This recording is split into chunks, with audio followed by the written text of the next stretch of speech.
आज जो चीज हम डिस्कस करेंगे वो है आपके पास एक प्रॉब्लम जो कि simple harmonic motion in mass attach to spring पर मबनी है। तो प्रॉब्लम हमारा ये कहता है कि आपके पास the spring constants of springs are K1 and K2 and they are connected in series. Find the equivalent spring constant. यानी कि आपके पास दो स्प्रिंग्स हैं, जैसे कि एक ये और एक ये, और इनका जो स्प्रिंग कांस्टेंट है पहले स्प्रिंग का वो K1 है, जबकि जो दूसरा स्प्रिंग है इसका स्प्रिंग कांस्टेंट K2 है। और ये सीरीज में जुड़े हुए हैं, यानी कि एंड टू एंड कनेक्टेड हैं, एक के बाद एक, जैसे पानी का एक पाइप के साथ दूसरा पाइप जुड़ा हो। तो कहता है कि आप ये बताइए कि जो इक्विवेलेंट स्प्रिंग कांस्टेंट यानी कि के इक्विवेलेंट, जिसको के ई क्यू भी मैं कह सकता हूं, वो क्या होगा। यानी कि इन दो स्प्रिंग्स को मैं इस तरह के एक स्प्रिंग से रिप्लेस कर सकता हूं, तो उसका जो स्प्रिंग कांस्टेंट होगा वो असल में कहलाएगा के इक्विवेलेंट। और इसी के इक्विवेलेंट को हमने क्या करना है, मालूम करना है। जबकि ये जो स्प्रिंग कांस्टेंट है ये आपको ये बताता है, या इसका मैग्नीट्यूड या वैल्यू ये बताती है कि कोई स्प्रिंग कितना सॉफ्ट है या कितना हार्ड है। तो फिर इसको मैं स्टिफनेस ऑफ स्प्रिंग भी कह सकता हूं। और जितना स्प्रिंग हार्ड होगा उसके लिए के की वैल्यू उतनी ज्यादा होगी, जितना स्प्रिंग सॉफ्ट होगा उसके लिए के की वैल्यू उतनी कम होगी। चलें अब आगे बढ़ते हैं और इसको सॉल्व करते हैं। और हमें जो हमारा मकसद है वो यहाँ पर क्या है कि हमने इक्विवेलेंट के इक्विवेलेंट यानी कि स्प्रिंग कांस्टेंट को क्या करना है, मालूम करना है। अब मान लीजिए कि आपके पास वही दो स्प्रिंग हैं जो कि पहले मैंने दिखाए थे। तो अब आप क्या करते हैं कि इस पॉइंट पर एक फोर्स लगाते हैं दाएं जानिब इन स्प्रिंग्स के ऊपर। और स्प्रिंग की खास बात क्या होती है कि ये तो या तो स्ट्रेच हो सकता है या कंप्रेस हो सकता है, यानी कि लेंथ में इंक्रीज भी आ सकता है और डिक्रीज भी आ सकता है। तो जो पहला स्प्रिंग है उसकी जो लेंथ में इंक्रीज आया है उसको हम कह रहे हैं कि वो x1 है, जबकि जो सेकंड स्प्रिंग की लेंथ में इंक्रीज आया है वो असल में है x2।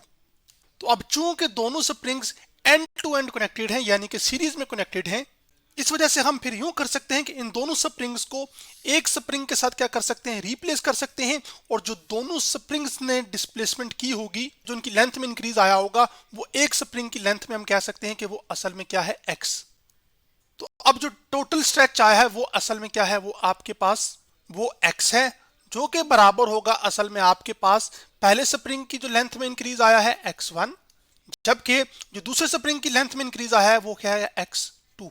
और जो टोटल इंक्रीज है वो दोनों के इंक्रीज का क्या है, लेंथ के अंदर का सम है।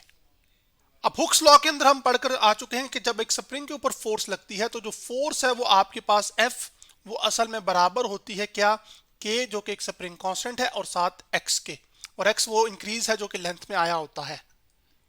तो अब राइट हैंड साइड पे क्योंकि आपके पास x1 लेंथ इंक्रीज हुई है, तो मैं यहां से असल में आपके पास x की वैल्यू जो है वो निकाल सकता हूं। वो किसके बराबर होगी, F ओवर K के ना। यहां पर जनरलाइज कर रहे हैं भी, ठीक है, फिर मैं स्पेसिफिक हो जाऊंगा।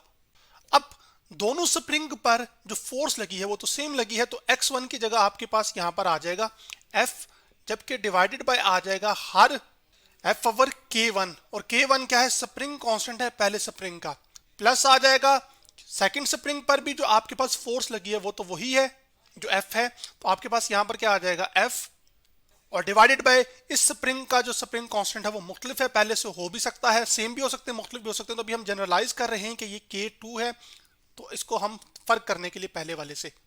अब जो टोटल डिस्प्लेसमेंट हुई है, ये स्प्रिंग्स की लेंथ में इंक्रीज आया है, उसको हम थोड़ा और जनरलाइज या बेहतर कर लेते हैं कि वो जो x है उसको हम x इक्विवेलेंट या टोटल कह लेते हैं, जो कि दोनों एक ही बात है, जो कि दो स्प्रिंग्स के अंदर लेंथ में इंक्रीज आया होगा उसके सम के बराबर होगा।